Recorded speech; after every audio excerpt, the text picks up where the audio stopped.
Hello and welcome to Good Evening Britain, a Force for Good's weekly show coming to you live from our studios here in the heart of the great British city of Glasgow with me, your host, Alistair McConnachie.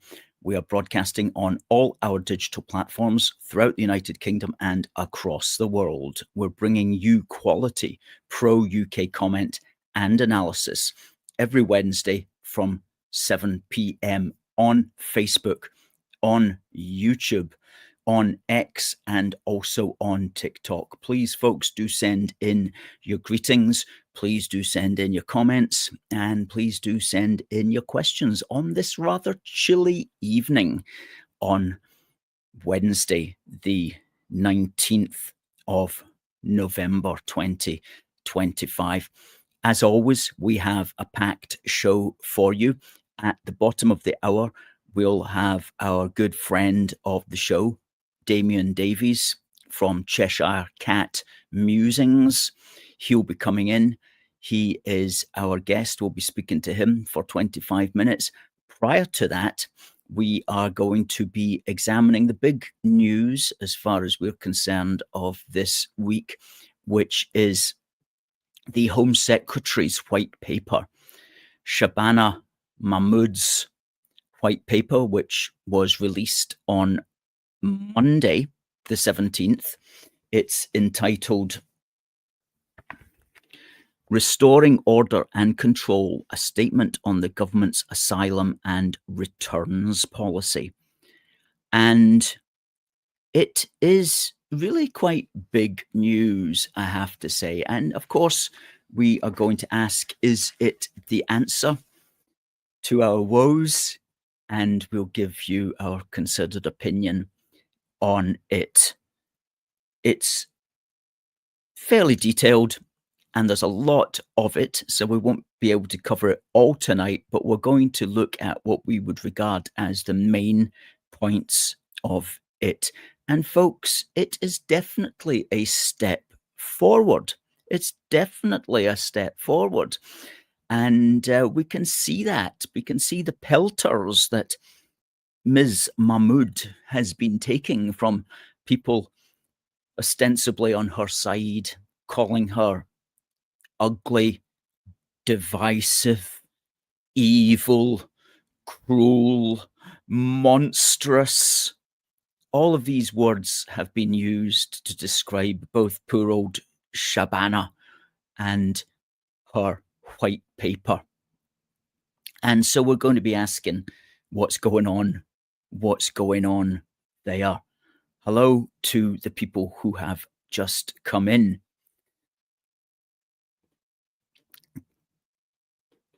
Timothy comes in with fighting words. He doesn't think Shabana is the answer. Debbie says, good evening, Alistair, and those who are watching. Mahmood talks the talk, but will she walk the walk? Derek says the SNP has to go along with Mahmood. Well, let's keep Mahmood in until she has managed to get something done. It would be my take on that, because if she goes out, we could end up with somebody considerably worse. You always got to think what's on the other side of the hill. In politics, as in life, what is on the other side of the hill? That was the Duke of Wellington's maxim. Always imagine what's coming around there when you get round there. What are you going to face? Is it going to be better? Is it going to be worse?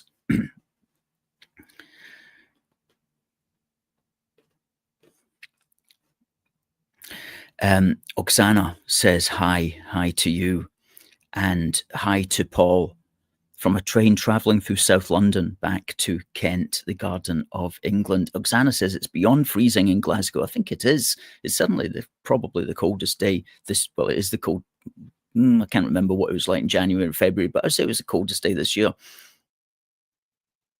Hi to Nick over at the We Say It podcast. Good to hear from you, Nick. Hope things are going well with you.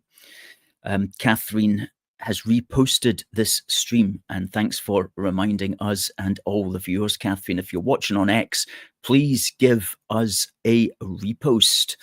And if you can give us a quote repost, then we can even repost your repost.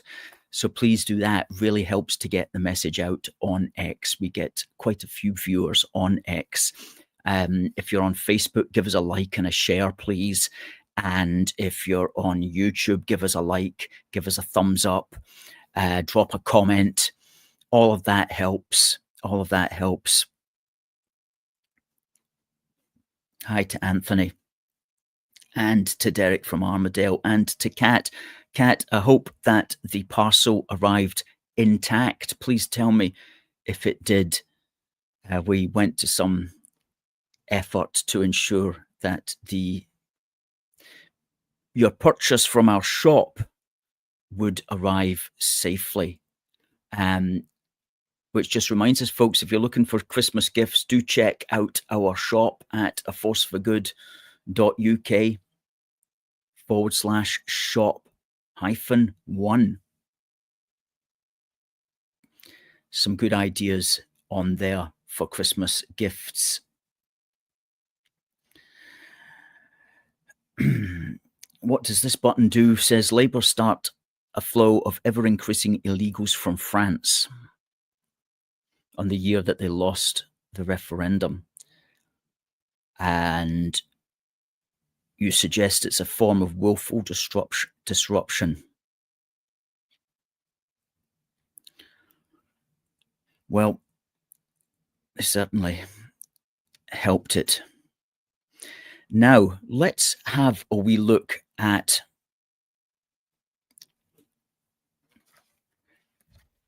restoring order and control, a statement on the government's asylum and returns policy, the white paper, which it says in here, right? It says in here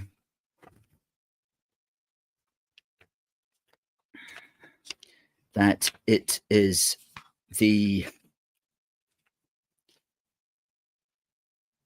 what may be, this is Shabana talking, what may be the most substantial reform to the UK's asylum system in a generation. It transforms the nature of the protection we afford to refugees, ensuring that the UK is no longer an outlier that draws flows of migrants across Europe. Well, I will agree with her that it certainly is the most substantial reform to the UK's asylum system in a generation. Having said that, that's not really saying anything, because there has been no reform and there's been no movement on the UK's asylum system since it got established. It's only ever been getting worse and worse and worse. And so this is certainly an attempt to start to look at it and to come up with some cosmetic changes. Okay, it's not a root and branch change. If you want the lodestar, the guiding star on how to reform the roots of this, then we make that very clear in Protect Our Country, because the root of it all is indeed Britain's membership of the UN Refugee Convention, the 1951 UN Refugee Convention. That is what legitimizes the Channel traffic. That is what legitimizes what would otherwise be illegal entry. Crossing the Channel in a dinghy outside of the main routes of entry should be at all times an illegal act, but under the Britain's membership of the UN Refugee Convention, it is considered a legal and legitimate form of entering the country if you are doing so in order to claim asylum. That's the root of the problem. That's what has to change. And at the moment, there is no sign that that is on the cards at all. Nobody is really addressing that, not even Reform are properly addressing that root. And it may be because they think that it's simply not a position that the country is ready to understand. It could be something like that, but that's the root of it. That's the root of it. It's the UN Refugee Convention, which legitimizes the people coming in. Now, if you want to get them back out again, it's the EU Convention on Human Rights does complicate the matter there, but it's the UN Refugee Convention which is the main issue, bringing them in. So there's nothing about that. And until there is something about that, then the situation isn't really going to be seriously changed. It's not going to be seriously stopped. However, what you can do if you don't want to go there is you can tinker around the edges and you can make Britain a slightly less attractive destination. And I think that's what they've tried to do here, as far as I can see. They're trying to make Britain a slightly less attractive destination for asylum seekers. And I think that they will succeed in doing that for a few asylum seekers. They might slightly bring down the traffic as a consequence, but they're not going to stop it by any means. Now, what do I mean by that? Well, let's look at the situation as it exists at the moment. If you cross the channel in a dinghy, you will be taken seriously. It will be considered a legitimate thing. You'll be put in a hotel and your asylum application will be considered. And if it is considered and you find it to be granted, if it's granted and you are given refugee status, then you've really won the golden ticket. You really have won the golden ticket, because right now, if your asylum application is accepted and you are given refugee status, then that is basically your authority to stay in the United Kingdom for as long as you want. That's the first thing. And indeed, Shabana Mahmood acknowledges that very fact. She says here in forward from the Home Secretary, she says down here, to be granted refugee status in the UK is to essentially receive the ability to live in this country forever. Until very recently, a refugee's family could expect the same. Okay? So she's basically acknowledging, finally acknowledging that the UK refugee system is just another immigration system that will allow you, if you're lucky enough to be granted refugee status, which will enable you to stay here forever. And that has to change. The way it works at the moment is if you're given refugee status, you have to move out of your hotel and you need to find your own accommodation, but you will immediately on being granted refugee status, you will be able to apply and work in any job, in any profession or skill level. If you have no skills, you can apply for any benefits that you need. You can access all social security benefits, including universal credit, disability benefits, pension credit, access to social housing, housing benefits, full access to the NHS without having to pay any kind of surcharge, which other legal immigrants have to pay. And they'll be eligible for student loans and student grants. And right now, you'll also be able to bring in your family members, such as a spouse and children under 18. And all of these things will immediately be granted to you right now, the moment you are given refugee status. So you could be off a boat into a hotel. 6 months later, you get refugee status and you get all of that. And all of that is even more than you would get if you're a legal immigrant on work or study or family visas.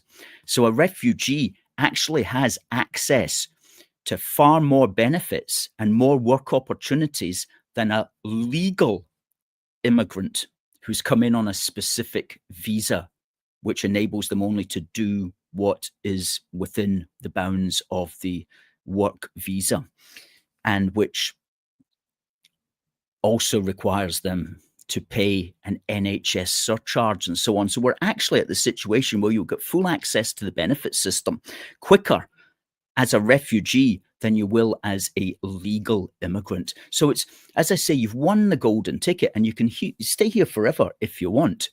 Now, if you want to lock in your presence in the country, then after 5 years of milling around, you can apply for what's called indefinite leave to remain. Now, you don't have to do that, but say if you want to become a British citizen, then that will be the first step that you'll have to make. So after 5 years, you can apply for indefinite leave to remain. You'll get it. Certainly you'll get it. And then a year later, you can become a British citizen. Now, becoming a British citizen won't actually give you very much more than you've already got, but it will give you a passport and it will give you the right to call yourself legally on paper British. Now, Mahmood is suggesting that this all must change, and this is the most radical of her suggestions. She says here, currently refugees in the UK receive a 5-year initial period of leave. Well, yeah, that's prior to them locking in, as it were, under their indefinite leave to remain application. In the future, this will be reduced significantly. Refugees will instead receive 30 months of temporary leave to remain, which can only be renewed if they are still considered in need of protection. Now, this is a massive change, folks. That's a massive change. Right now, you get refugee status. You're here forever. You're here for as long as you want. But under her system, your status is going to be reviewed every 30 months, every 2.5 years. And she says, where protection is no longer needed, the person will become liable for removal from the UK.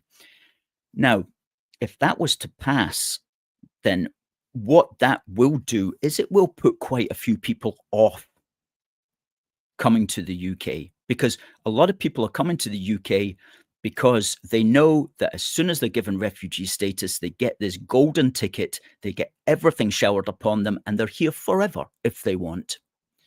But if she's changing that to every 30 months, we're going to look at your case again. And if your country is now safe, then you have to head back. Well, that is going to put quite a few people off. It's not going to put everybody off, but it's going to put a lot of people off, because inherent in that as well is there's no automatic guaranteed route to becoming a British citizen. Right now, there is.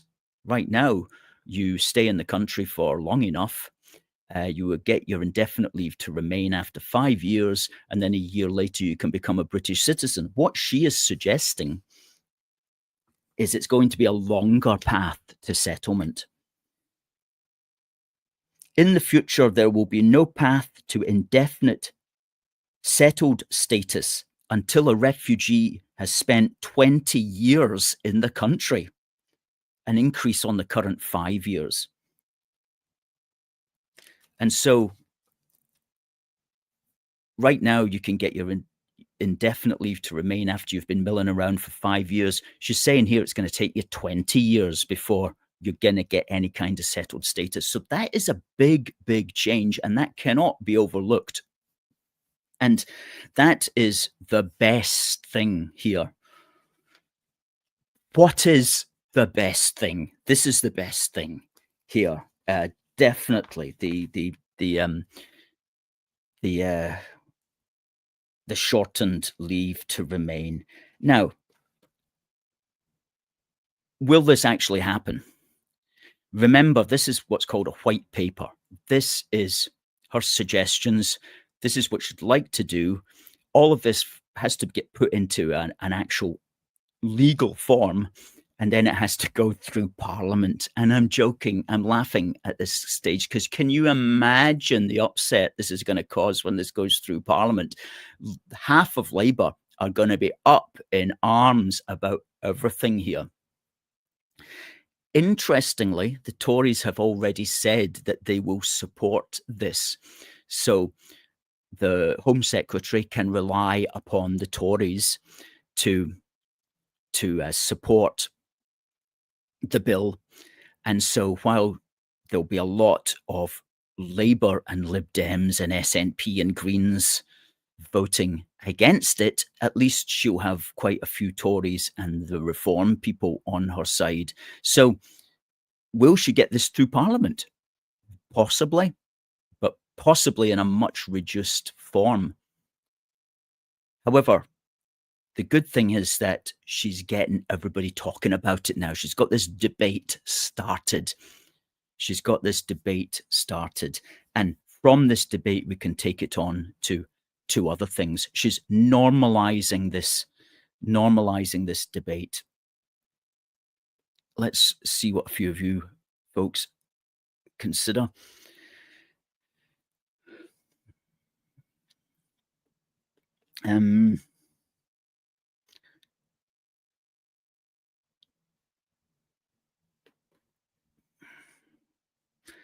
Oksana says, cut off the benefits and they won't come.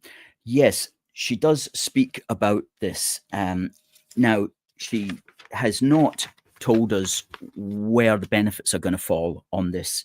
She's bumped that down the road, and she goes that we could be looking at additional criteria that migrants have to meet to receive benefits and actions they need to take in order not to lose them. A consultation on this question will take place in 2026. So, yeah, what needs to happen is, as you say, Oksana, huge elements of benefits have to be cut from all of that kind of thing, from all of the from the refugee people and so on. Cut the benefits right down, and again, but that's going to be a consultation apparently that they've yet to have.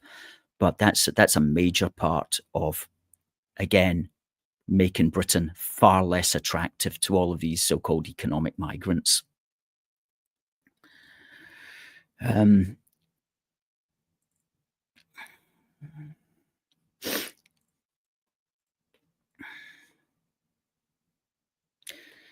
Okay, now other elements of it. Let's just bring up the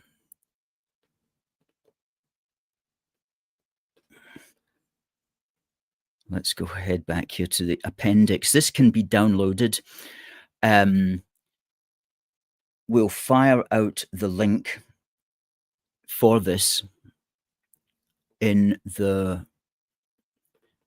Facebook and in the Twitter pages. This is the PDF.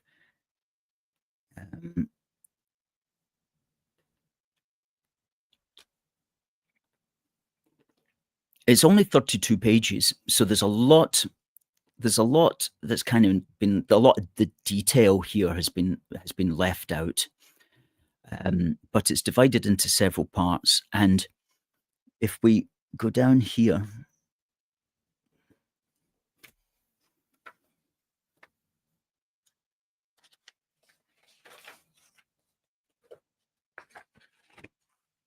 reducing arrivals, shortened leave to remain,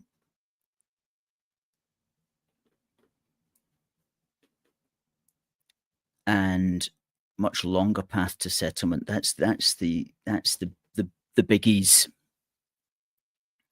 And no automatic family reunion, because if you're a refugee right now, you can bring in your family straight away as soon as you get refugee status. And that's looks like it's going to change as well. But these are big ones. And reduced right to public funds, as we say, that's something that it says there a consultation is planned for 2026.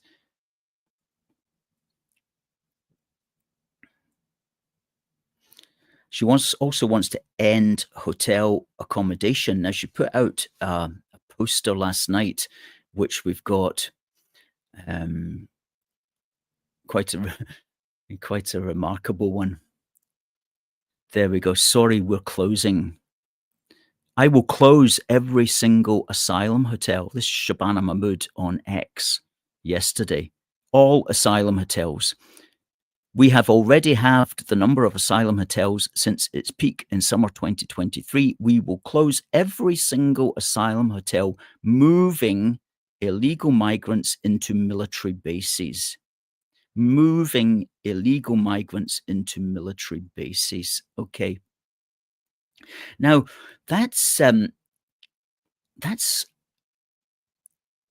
very interesting, but it's also kind of unusual language because she says moving all illegal migrants. Now, she knows, just as I know, that these people are not technically illegal. They are, under the UN Refugee Convention, we are obliged to consider them as legal. But she's actually just going straight out. She's just going straight for the centre there and saying they're illegals.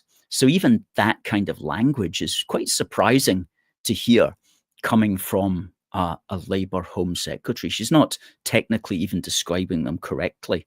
She's just saying you're illegal. And she said there that she's going to move them into military bases. She didn't say, and she needs to be held to this, she didn't say she's going to move them into council flats or next door to you. She says she's going to move them into presumably abandoned military structures. So again, that's actually quite a good move. It's not a good move if you live next to one. If you live next to an abandoned military structure, of course, you're not going to be happy about that, but at least it is a step down from the hotel accommodation. And again, that might be something that might put off arrivals from coming if they know they're not going to get so well treated. As I say, these are cosmetic changes. They're not getting to the nub of the issue. They're not getting to the root of the issue, which is Britain's membership of the UN Refugee Convention, which legalises illegal behaviour. And until we deal with that, then we're not going to solve it. And the way we deal with that, of course, is we simply we leave the UN Refugee Convention and we say anybody crossing the channel in a dinghy, anybody crossing the channel in the back of a bus, you will be illegal and we will treat you as a criminal and you will go straight to prison. And prison is necessary for the punishment. People say, why can't you just deport them straight away? You deport them straight away, they'll come back in again. There has to be a severe punishment for this behaviour, and it has to be 5 years in prison. And believe me, if that was the law, the channel traffic would stop within hours. So you're not going to have to send many of them to prison. But that would end it immediately. And that's the answer, and it would cost nothing as well, apart from keeping a few guys in prison for a few months. Other than that, that would stop it. And this is, of course, what we advocate in Protect Our Country, a big book for the Union, Volume 2, is we leave the UN Refugee Convention and we criminalise 3 separate routes. 3 separate routes which we have detailed in this book. We criminalise them. Anybody coming in via these routes will go to prison. And that will end the traffic. It will end the traffic. Mark my words. It's not difficult to do this, but it will require a conversation to be had that the country perhaps is not ready to have right now. But I can definitely see us moving in that direction. We're moving towards that conversation, and that conversation is coming, and that answer is coming. Mark my words. Will it be in time before the entire country is swamped? We'll have to see, but we're moving in that direction. And fair play to Shabana Mahmood for starting that conversation. And she's getting pelters from everybody, from all of her left. So I'm here to just give her some love, say, look, you haven't got it totally right, but you're 10% right here. You're moving in the right direction. So well done to Shabana Mahmood. Now, I don't know if our guest coming up right now, Damien, will have the same take on it. Be interested to hear, and also interested to hear what your thoughts are as well. Now, folks, on TikTok, you won't see this because you'll need to go to youtube.com/UK A Force for Good to see our interview with Damien in the next half hour. But for everybody on TikTok, thanks for watching, and we'll see you next week. Good, folks. Please say hello to Damien. Evening, Damien of CheshireCatMusings down there on the Mersey. Is it as cold down there as it is up here in Glasgow? we're about 3 degrees currently. I've got the ice warning on my car, and we've got snow warnings, so we'll see how we go over the next few days. How cold are you up in Glasgow? We only speak English up here, so it's 32 degrees Fahrenheit. According to my computer, I couldn't tell you what that is in centigrade. Oh no, my mistake. It's gone down to 1 degree now, so it's perfect snow weather. Right, absolutely. Well, snow is actually forecast, I think, for the country. I noticed you've got a Back to the Future poster up there. Is what's your favorite Back to the Future film? The first one's my favourite. Yeah. It's one of my top 10 movies of all time. You can't go wrong with Steven Spielberg and Robert Zemeckis, and it's the Jaws formula. It's a perfect movie from start to finish. There's not a single second wasted. Not a single moment is unaccounted for. You couldn't chop a second off that movie. I agree. It was a remarkable film that year. I can't remember what year. Was it in 1988? 85. 85. That's right. Because I was in America at the time with the British University's North American Club, and we got jobs on camps over there during the summer, and we went into Pittsfield, Massachusetts, to watch that. A group of us, and I was aware that, gosh, that's a very clever film. Of the sort you don't see, and you don't really see much now either. It was just a clever idea, and well, not just that, it's all very layered. Like they set up the clock tower early on. They set up everything about it. Like even in the opening scene when Marty's in Doc's house, there's a news report about the terrorists having the stealing plutonium. And then later in the movie, you find out that the Docs ripped the terrorists off and stolen their plutonium. Hi, Catherine. So it's pretty watertight, that script. Yes, absolutely. No, it's a good film. It's a good film. And before we get into what we're going to be talking about, I just want to give a shout out to D-Tube here, who has sent a £5 super chat. Thank you very much, D-Tube. And he says, watch Barrister Barrett's video. That's Stephen Barrett, I think is his name. I think it's the hang on, you've got the black belt barrister, and you've got Stephen Barrett as well, who's usually on GB News. He's the lawyer with the long hair. I don't know if you've seen him or not. Oh yeah, I know who he is. And D-Tube's saying that Stephen Barrett's video about Shabana Mahmood's plans says it changes nothing. Well, that's that might be what Barrett says, but as I always say in politics, everything will change something. I don't always say that, actually. I just made that up right now. In politics, everything will change something. Put that down in my autobiography, please. My well, biography. in my view, it's very much they're just changing the phrasing and the wording. If they can get a headline out, hello, hello. If they can get out a headline that says we've shut down the hotels and we've shut down the illegal dinghies coming over from France, and they transfer those illegals to safe and legal routes, instead of putting them into hotels, they put them in the military barracks. I'm sure you've got one up in the Highlands, if I'm remembering that correctly. I think it's Cameron Barracks up in near Inverness. Is that right? Absolutely. In fact, there was a demonstration against that in Inverness at the weekend on Saturday, and I think we've got a picture of that we'll just quickly fire up. Somebody there at the front with asylum frauds out, another poster in the middle, and another poster saying invasion emergency, and it says protests erupt against veterans eviction to make way for refugees. So this is in reference to the Cameron Barracks, which are going to be housing up to, well, at least up to 300 anyway, if not more. But what gets me, right, what gets me, say you've got 600 at one down south, I think it's down Dover way, and you've got 300 up in Inverness in the Highlands.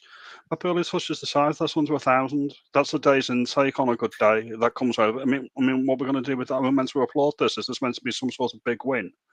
And then you've also got the Green Party. They are saying not in my backyard. But I seen something on X a few days ago about one of your Lib Dum Hollywood members. He was on TV saying he was objecting to the migrants being put into Cameron Barracks. And it's what I was saying, I think I was saying it on your podcast a couple of months ago, whereas you'll find that the NIMBY is not in my backyard types will become very, very UKIP-y, very, very reformy, as soon as they're facing the problem that we've been facing in the north, in the major cities, with illegal migrants coming over. And it's not just illegal migrants, that's about 3 or 4% of the total immigration figure. It's just the obvious thing you can point at, and you can say, look at the boats. Hi, Debbie. You can look at the boats and say, look, we need to stop that. All right, it's a very obvious sign, but you can look at the numbers coming over, and it's just utterly ridiculous, whatever which way you cut it. Yeah, I don't see how, like Shabana Mahmood there says she's going to close down all the hotels. Well, I don't quite see how that's even possible with these numbers that are coming in. And what you have to do is you have to stop the boats coming in. What she's doing is tinkering around the edges. And you just mentioned there as well about the danger of her saying that she wanted to set up safe and legal routes in, and I know why she's done that. She's done that in order to throw a bone to the Labour left. To the Labour left, the open borders enthusiasts, who will always say, what we need is safe and legal routes into the country.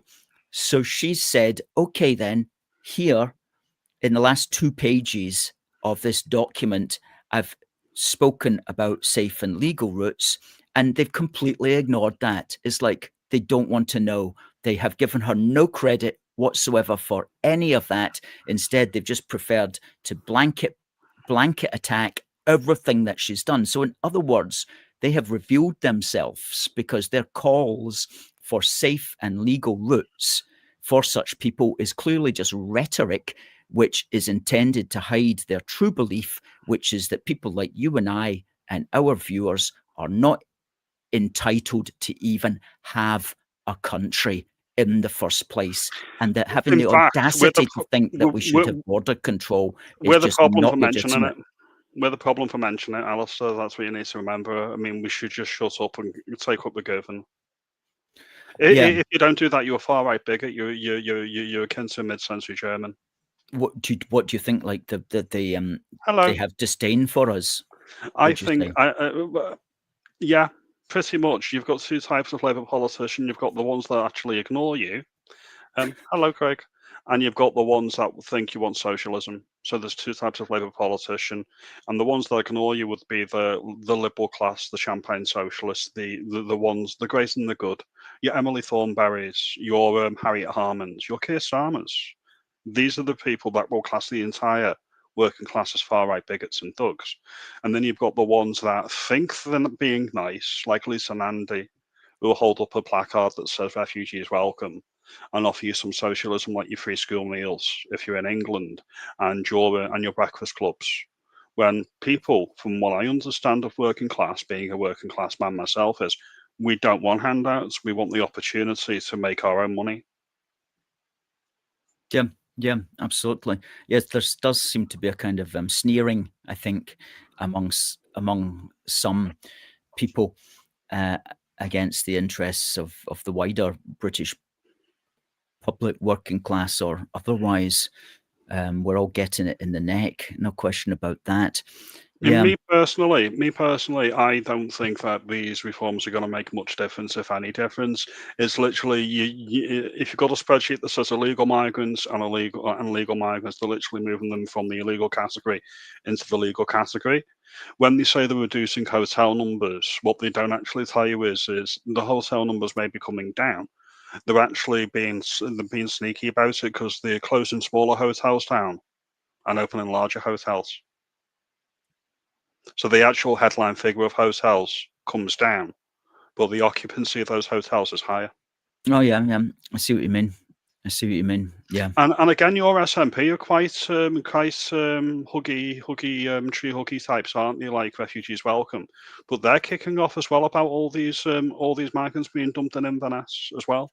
And apparently, your largest city, Glasgow's got a bit of a problem, whereas everyone in Scotland thinks, okay, we'll just dump all the refugees in Glasgow, and Glasgow's not too happy about that either. Oh yeah, that's definitely happening in Glasgow, because when you are given official refugee status, then you're given, well, it used to be 21 days, but I think it's now 56 days to leave the hotel. And so, you can't really speak English, you don't know anybody, you've got no skills, you've got no qualifications, and you're expected just to get a job and a house in wider society. So of course a lot of these people just present as homeless, and they turn up outside Glasgow City Council's front door, and Glasgow City Council, thanks to the SNP, have a legal obligation to house these people. And of course, and these people rise to the top of that housing list. The priority list. Yeah, the priority list, because they literally do not have a roof over their heads. But if you're somebody who's been on the housing list for a while, but you've been living with your parents, or you've been living with friends, or you've been in a flat that's had a lot of living with lots of people in a flat or something, you've at least got a roof over your head, so you are not a priority. And so long as we have open door asylum, so long as that is allowed, then we will always have the refugees going automatically to the top of the housing lists throughout Scotland. And the idiotic councillors don't point that out. They'll say, well, homeless is homeless, basically. They'll just use that expression. Yeah, we're just dealing with homeless people. Yeah, but the issue I've got with that is the comparing the Indigenous UK British citizen like with somebody who arrived from France yesterday, and that's my biggest issue, because that strips the United Kingdom, that strips Britain of any sense of nationhood. Mm-hmm, mm-hmm. Oh, absolutely. It's a terrible thing. I mean, me personally, my biggest issue with the asylum atrocity, the way that it's being abused by everybody at the moment, is when Shabana Mahmood came out earlier this week, she didn't actually make any attempt to say, right, we're going to leave the ECHR, we're going to disapply the ECHR in certain circumstances, we're going to have a conversation about leaving the Refugee Convention 1951, or redefining the terms of the agreement that we've signed into. Because any treaty that the UK is party to, surely, if it's not in Britain's interest, i.e. the voters don't want it anymore, then that means it's not in the national interest. I seen a comment from a Labour politician saying, well, their job's essentially to pacify their voter base, tell them things that they want to hear, not actually follow through or deliver or anything. Just let them know, oh, we understand, we're going to get on top of it. Well, no, if the voters elect a government to say we need to leave the ECHR or we need to leave the Refugee Convention, if a electorate elects that, then the only job of the government is to deliver what's been requested in a vote. Yeah, yeah, yeah, absolutely. I mean, she touches on this, and she does recognise that the ECHR Article 8, this is the so-called right to a family life, which is highly abused by people who are being deported. And what she wants to do is to try to, well, she's not clear really what she wants to do, but it says here, legislation to rebalance the public interest test and define family life, by which she means defining family life a little bit more precisely. So you can't say, well, I have a second cousin who lives here and is a good mate of mine, so I have a right to live here. Trying to just keep it down to immediate family members. That just as a layman, just as somebody with no legal expertise, I can look at and say, well, they are clearly not genuine. When you get, I don't know, a family of 8 coming over from Pakistan on a study visa or a visitor's visa to visit family, and then when the visa expires, oh, I'm claiming asylum, that should be refused outright. Yeah. Clearly that is not genuine. Clearly that is them taking the mic. And you can say that, and without even looking at the case, you can see that, you can say that's exactly what they're playing at. And it's the same when you get the overstayers on the student visas and they pull the same card. It is exactly the same thing. If you are claiming asylum legitimately, the first thing you would do when you touch down in an airport, when you get to security, is you would be claiming asylum there and then. You don't wait for your right to stay to expire and then claim asylum. That would make no sense. Yeah, yeah. I mean, she says here, other barriers to removal. She wants swift removal of unmeritorious claims, which will be dealt with in a single interview refusal for a manifestly safe country claim. Well, I question the wisdom of somebody that says that she's a Muslim first. She's a proud daughter of Kashmir. I would say she's got divided loyalties. I don't have another country to go to. United Kingdom, Britain is my country. If it goes wrong here and it goes tits up, pardon the language, I don't have another country to go to. This is my home. This is the problem that we've got here, the native British people.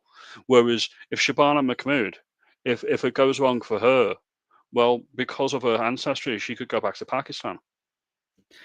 I'm not saying that she's not entitled to live in Britain. Not yes, that's not my line. My line is there's clearly divided loyalties when she can come out and say in one breath she's English, in the next breath she's British, in the next breath she's being a Muslim is central to her being and it forms every decision in her life, and then go on to say she's a proud daughter of Kashmir. Well, which is it?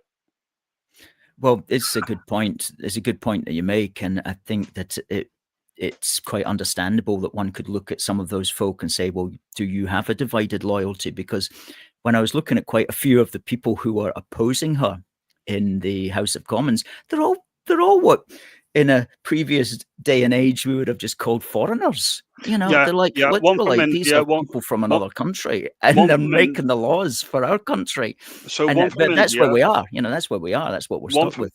Thanks to multiculturalism, but goodness me. One from India, one from Pakistan, one from Bangladesh, if memory serves, and they were all debating like in a triumvirate of disingenuousness to say, listen, we know what British wants, we know what's best for Britain. However, it was the revision to the British citizenship, which happened, I think it was in 1948, the British Nationality Act, that gave all foreign and Commonwealth, former Empire and Commonwealth people the right to move to the United Kingdom and claim British citizenship. So it's, again, the liberal elites 77 years ago saying, right, okay, empire's done, empire's over. We want to maintain that influence. We want to maintain our hold over polite circles over the world. We'll give every single country that was under the British Empire, all of their citizens, the right to say they're as British as me or you, Alistair. We won't even put it to a vote to the British people. Well, that's right. That's still the case today. That all these people that come in from Pakistan each year, all the people who come in from Nigeria, all the people who come in from Ghana, and these are like the legal immigrants, and there's hundreds of thousands of these legals each year. They all have the automatic right to vote as soon as they get residence here, as soon as they're settled in their job or in their study or whatever, they've got the right to vote, and they've got the right also to stand as for Parliament. And something that I discovered when I was writing Protect Our Country, because we have a whole chapter on this, is that you don't have to even be a British citizen to be an MP. You can be just a Nigerian citizen, a citizen of some Commonwealth country. You don't actually have to be a British citizen to be an MP. And you would think that would have been dealt with long ago. And they don't even have a record. So if you write to Westminster and say, who are the people representing us in Parliament who are not British citizens or who have dual citizenship, those records are not kept by anybody in government. So we don't actually know if the people making the rules for us are even British citizens. There's no requirement to state it. But my issue is, right, everyone treats law as something that doesn't evolve and can't change. So when we're having a conversation about the British Nationality Act of 1948, everyone treats it like it's set in stone, that it can't be reversed or revoked, but that's completely against the idea of parliamentary sovereignty. No parliament can bind another, no law is absolute. The whole principle of parliamentary the whole point of parliamentary sovereignty is meant to be times changed, morals change, people's lived experience changes, and with all of that, laws change. And it's not always, we seem to be legislating upon old laws, and we don't seem to be actually slimming down the laws. We seem to be adding more upon more upon more. And that's antithetical to the way that the Englishman in England and Wales likes to live his life without government interference.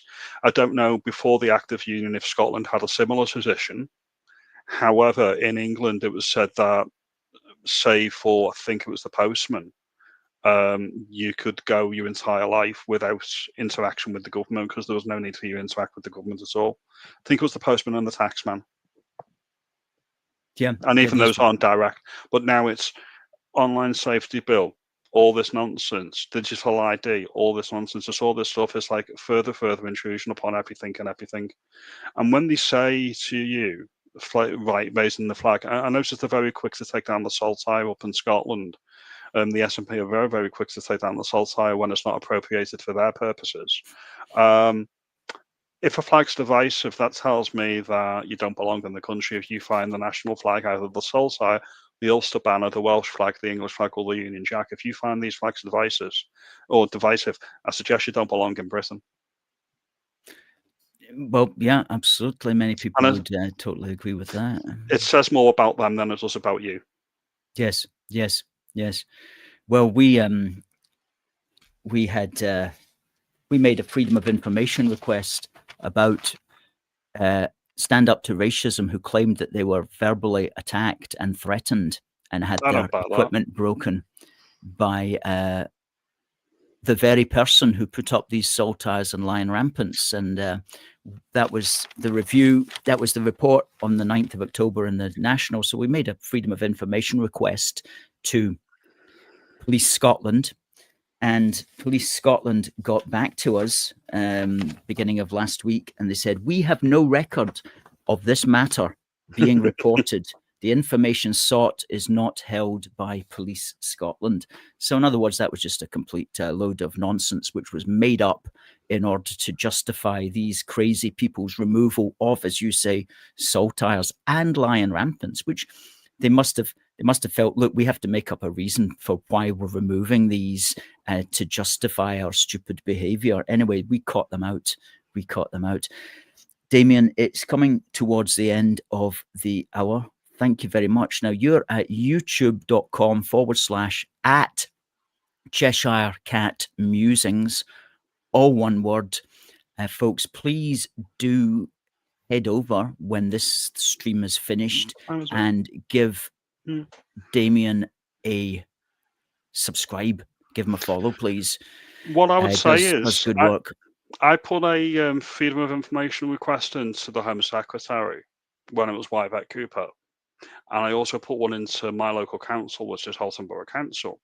And the specific question I asked both of them is, do you fund Stand Up to Racism? Because they always go out with matching placards. They're all identical. Like, they're not homemade. They're produced en masse. Who's producing them? Who's funding them? Where are they all coming from? And they're always bussed in, and they're always given police protection for some reason against the racists like me and you, the far-right bigots and thugs. Apparently, we're the problem. So the reply I got from the Home Secretary's office, where Cooper says, it's too costly because there's a limit. I think it's like 600 or 750 quid. And if the cost is more than that, they can refuse your request. It was too costly to investigate whether. So that tells me everything I need to know. They're throwing money at it hand over fist. And I posed the same question to my local council, which covers Runcorn and Widnes in Cheshire, Halton Borough Council. And I said, do you provide any funds to Stand Up to Racism or Hope Not Hate or Hate Not Hope, the one that Nick Lyles actually runs or used to run? They said, we do not send any money to them. All right, so two separate answers that reveal a lot of information without saying anything. The local councils aren't funding it. The central government's funding it. And it's that extensive and it's that embedded in government policy. They can't even gather all the information together with a Freedom of Information request for 750 quid. So it tells me it's probably hundreds of thousands, if not millions per year that's going to these, and we're paying for it. That's a very interesting piece of information there, and it's like somebody with 750 quid could perhaps provide the money, and we could find out more about that. That might be that an option? That was quite possibly. I mean, my understanding was, and my understanding always would be, is I always see them when these walk around, and they're always matching with the matching placards. It's not like the one down in Essex at the Bell Hotel in Epping, where the women and the children and the men and the pink ladies who are protesting. They've all got homemade signs. They're clearly. It's not the same thing. These are produced, the ones on the other side, at a industrial scale. Yeah, so I want to know who's paying for it. Is it even at a UK level, or was it high up? Is it at EU level, or Good even point. higher? Is this part of the WEF? Is like George Soros involved and things like that, or is that too a bit conspiratorial? Well, I wouldn't put anything past that guy. Damien, thank you very much for the show tonight. Half an hour's gone very quickly. You've always got a lot to say. Once again, folks, please do check out Damien at his YouTube channel, which you'll get at youtube.com/at CheshireCatMusings. Until the next time, This is Damien. a good book, by the way. I will say that is a very good book, so I will say that. Good. Thank you. Thank you, folks. And thank you for that, Damien. And look forward to having you back on. Yeah, hopefully before Christmas. Let's aim for that. Absolutely. Okay, not a problem. Well, thank you for your time as well. Hope everything's going all right up in Scotland. So I'll speak to you later. Right stuff. Good night. Bye-bye. Thank you, Damien. And Alan says thanks to Damien, as does Catherine. And Damien has always got some interesting points that make us think. So thank you, sir, for that. Paul says, great show. Still enjoying your books. Great.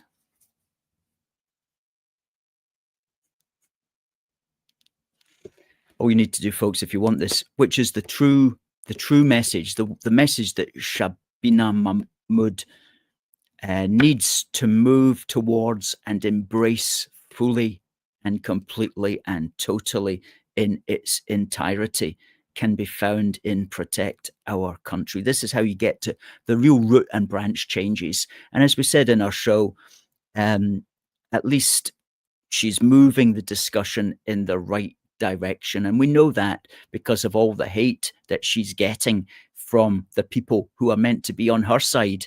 They're all hating on her big style. So if they're hating on her big style, there must be one or two things in there that she's saying that are moving the debate in a direction that they don't want it to go, moving the debate in this direction. And you can find this book by going to searching on Amazon, just put in Protect Our Country, or you can get it at that, scan that QR code and it will take you straight to the page. But let's get this. And if you're not going to read it, at least get a copy and send it to a politician that you think might be interested, because this is the real deal, folks. Protect Our Country. Policies to stop mass immigration.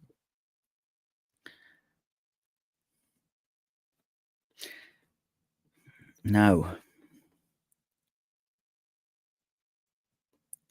Alan says, great show.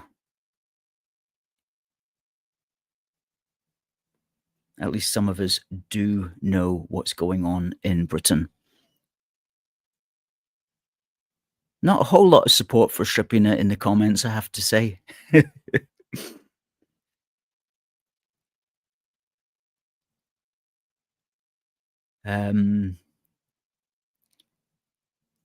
Anyway, we take a much more nuanced view on those things, and we work from the position that words in the beginning was the word. Without the word, then nothing can happen. So if somebody's at least saying the words which sound quite good and which can move things in the direction of other words, then that's what we want.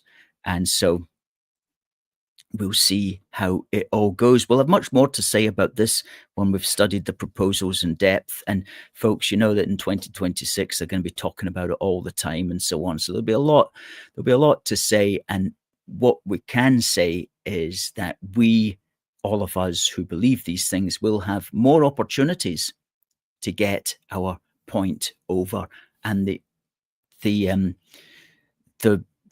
the situation in society will be much more amenable to our kind of points of view. Because cast your mind back to the 90s, early 2000s, you couldn't even say that you wanted immigration to stop. You would be absolutely socially ostracized.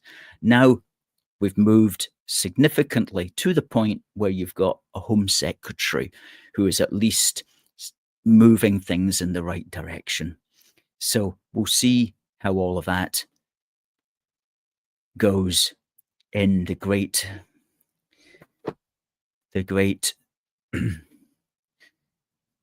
adventure known as politics. Until next week, ladies and gentlemen, viewers, thank you for watching. It just remains for me to say, God bless the United Kingdom and God save the King. See you next week.